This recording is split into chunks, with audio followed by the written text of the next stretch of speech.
김영하 작가의 나는 나를 파괴할 권리가 있다. 이어서 이제 그 이듬해 조경란의 혀, 신경숙 작가의 엄마를 부탁해, 한강 작가의 채식주의자, 그 이후에 계속 이어져 오고 있습니다.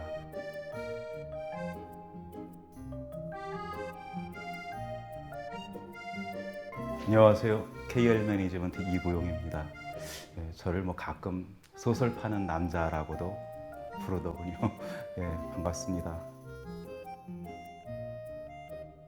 일을 시작하게 된 계기는 사실 문학을 좋아하는 것이 가장 첫 출발인 것 같고요. 그 다음은 한국 문화를 세계 많은 분들에게 좀 이렇게 공유하고 싶은 그런 생각이 있었어요.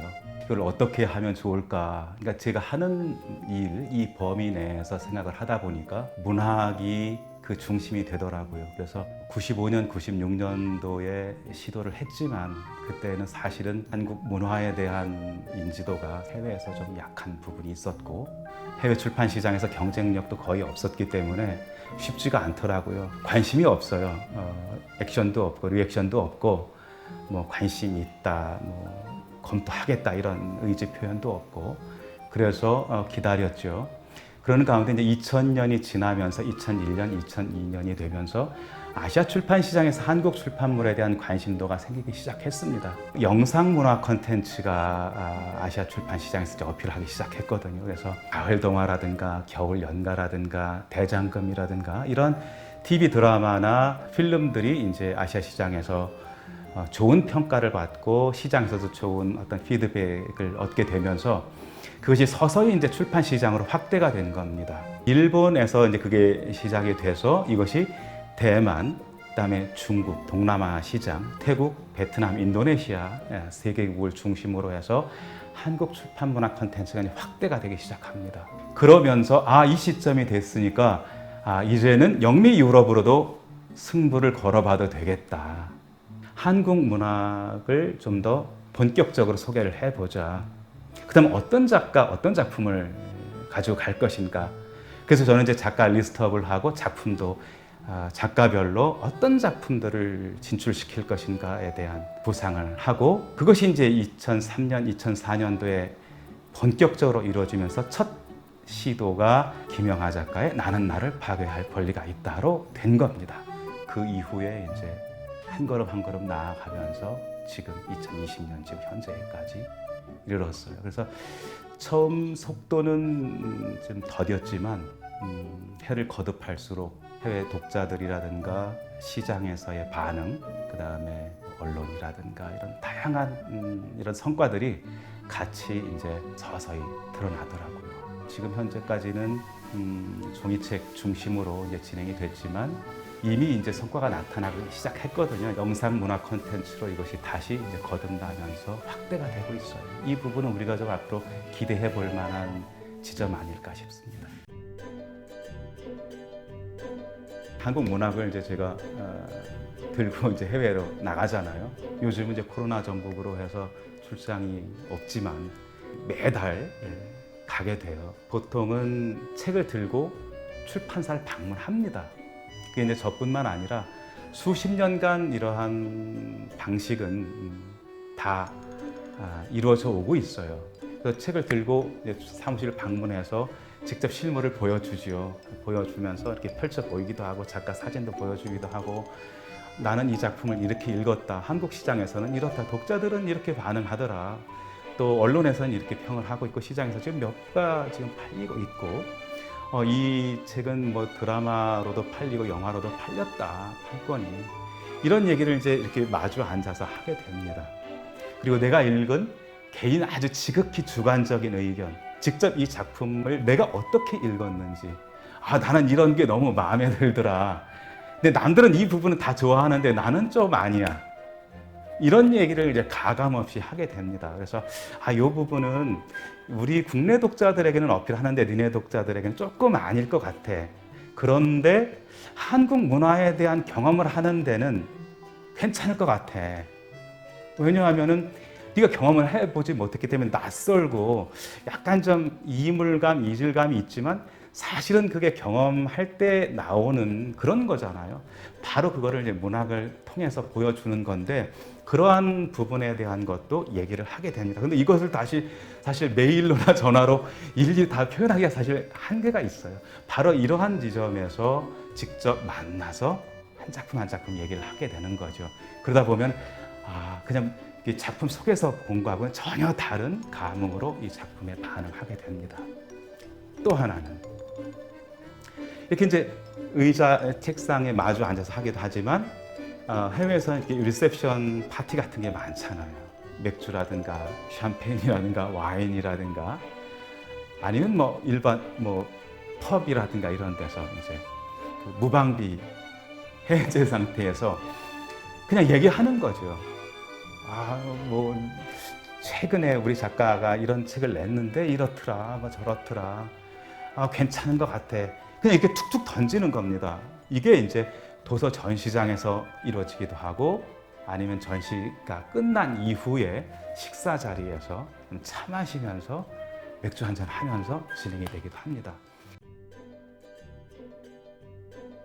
신경숙 작가의 이제 엄마를 부탁해를 빼놓을 수가 없는데 이 작품은 사실 책이 나오기 전에 제가 간단한 단신으로 봤어요. 곧 나올 거다. 그래서 이제 나오자마자 미리 이제 출판사에는 얘기는 해놨죠. 책 나오면은 바로 좀 검토를 해보고 싶다. 그래서 책 나오자마자 읽었어요. 그래서 한 30페이지 정도 읽었는데 생각했던 거하고 딱 맞아 떨어졌어요. 그래서 제가 작가분을 그때까지 한 번도 뵌 적이 없는데 작가분을 몇 번 만났어요. 만나 뵙고 제 의견을 말씀을 드렸어요. 그때 이제 제가 드린 의견은 그겁니다. 어떤 사람들은 이제 이 작품이 너무 한국적이다.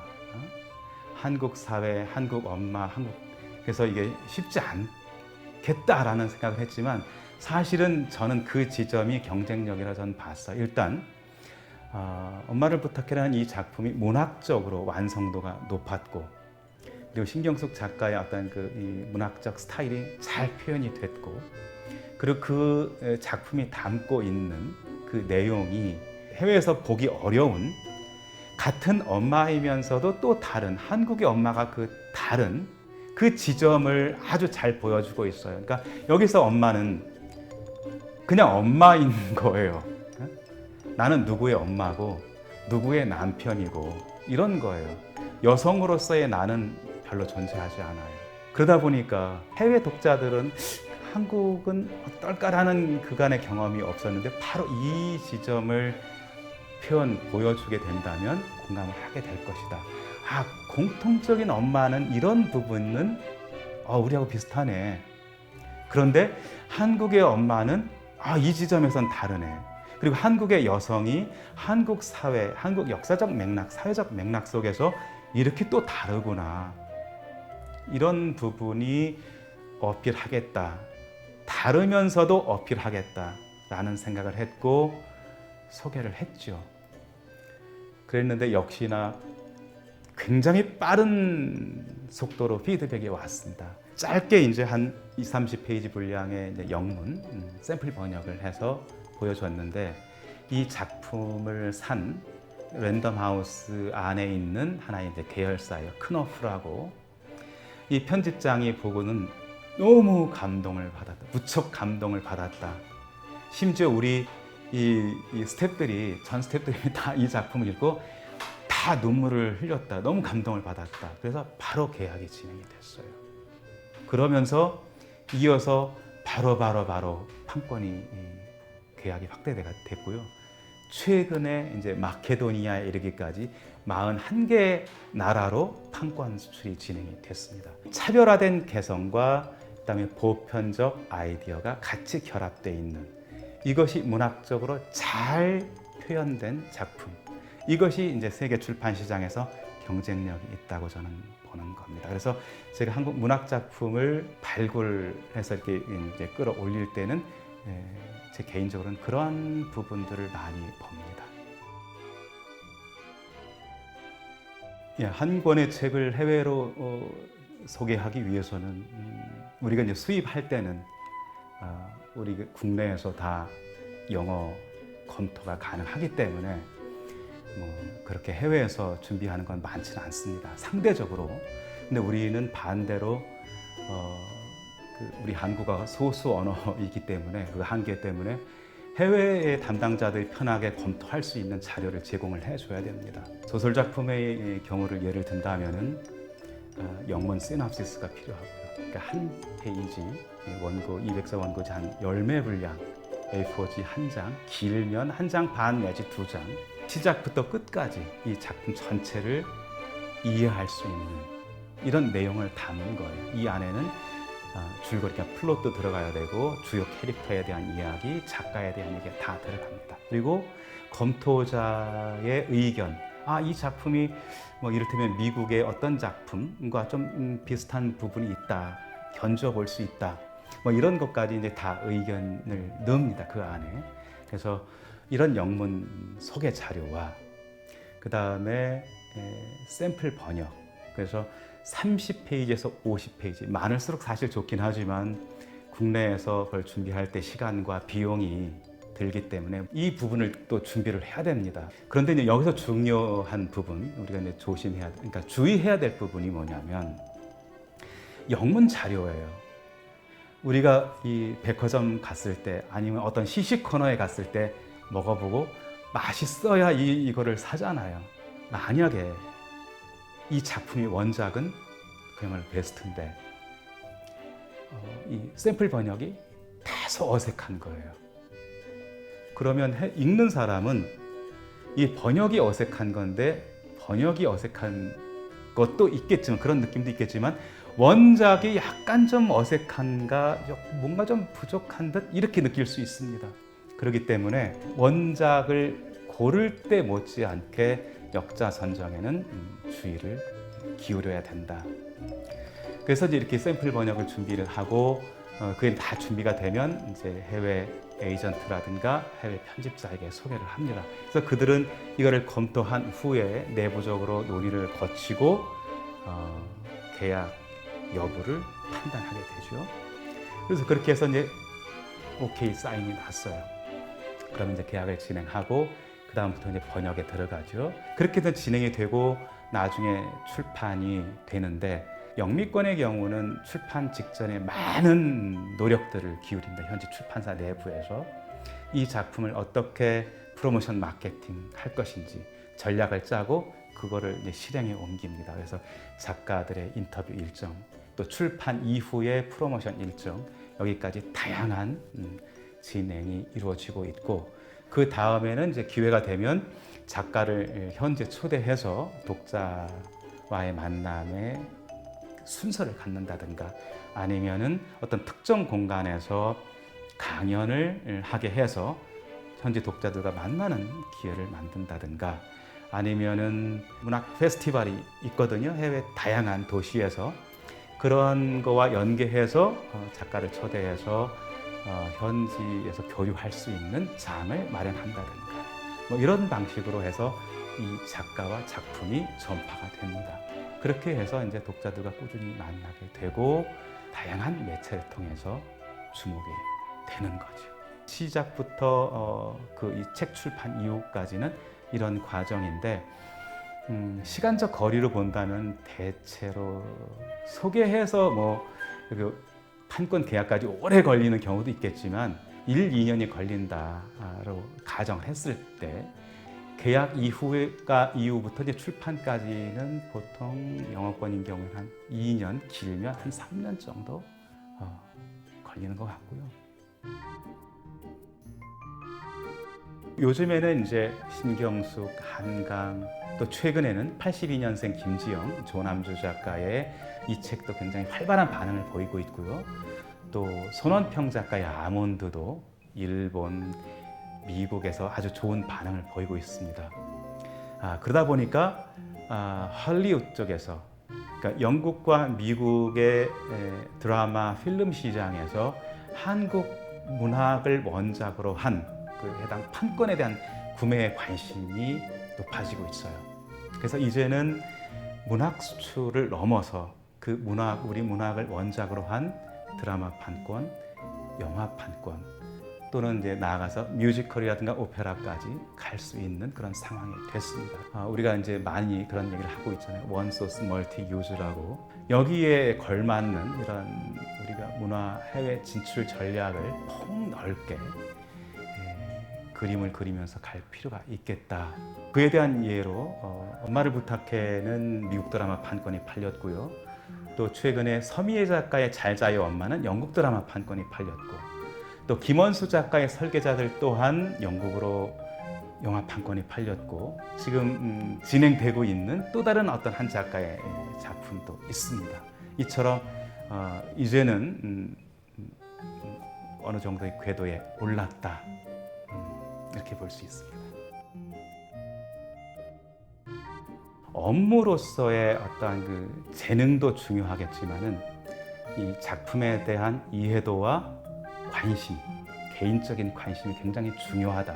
논픽션 같은 경우는 이렇게 딱 보고 이게 잘 기술돼 있다. 우리에게 필요한 내용들이 잘 정리가 돼 있다. 그렇게 해서 상품을 판단할 수가 있어요. 근데 예술은 다릅니다. 다 개인적인 주관적인 감흥의 영역이기 때문에, 그렇다면 그 안에서 특수한 영역에서 보편적 유니버설 아이디어를, 보편적 아이디어 정서를 읽어내는 그것이 필요해요. 많은 문학 작품을 읽어본 사람, 그리고 그거를 즐겨온 사람이라면 충분히 그거를 해낼 수 있을 거라고 봅니다. 그래서 단순하게 내가 이게 업무이기 때문에, 내가 직업적으로 이걸 하는 거기 때문에 한다라고 한다면, 성과가 5, 6, 7이 난다면 정말 문학을 일상적으로 많이 공유해왔고 즐겨왔던, 그러면서 관심 있는 사람이라면 7, 8, 9 그 이상의 성과를 낼 수 있다. 그래서 내가 그런 소양이 있는지, 그런 관심이 있는지, 이런 분들이 이 일을 하면 좋을 것 같아요. 그러면서 거기에다가 업무적인 스킬, 노하우를 얹은다면은 금상첨화가 되겠죠. 그리고 또 한 가지 더 이제 말씀을 드리면, 우리가 해외 시장을 잘 안다고 하지만 현지 시장에서 뿌리를 내리고 활동하고 있는 사람만큼 알지는 못합니다. 한국에 대해서 아무리 잘 안다 하더라도 일본에 있는, 미국에 있는 그 누군가가 저만큼 디테일한 문화적 정서와 비즈니스 정서를 알기가 어려워요. 그러면 우린 역으로 생각을 해야 됩니다. 내가 미국을 잘한다, 내가 프랑스를 잘한다, 일본을 잘한다 해서 직접 할 수도 있겠지만 거기에 보이지 않는 갭이 있을 수도 있고 오해, 착오 이런 게 있을 수 있습니다. 그렇기 때문에 현지 그 누군가와 현지 시장에서 내가 가지고 있는 문화 콘텐츠를 같이 공유하면서 같이 파트너십을 가지고 할 수 있는 유력한 누군가가 있다면 같이 협력하는 것도 필요하다. 그렇다면 내가 갖지 못하고 있는 그 한계, 그것을 극복할 수 있는 굉장히 훌륭한 대안이 될 수 있다. 더불어 가야 돼요. 내가 혼자 다 할 수 없습니다. 그래서 더불어 가야 되기 때문에 각 언어권에 있는, 거기서 활동하고 있는 그 누군가와 파트너십을 갖고 전략적으로 추진을 한다면 기대했던 것 이상의 성과를 이끌어낼 수 있다고 봅니다.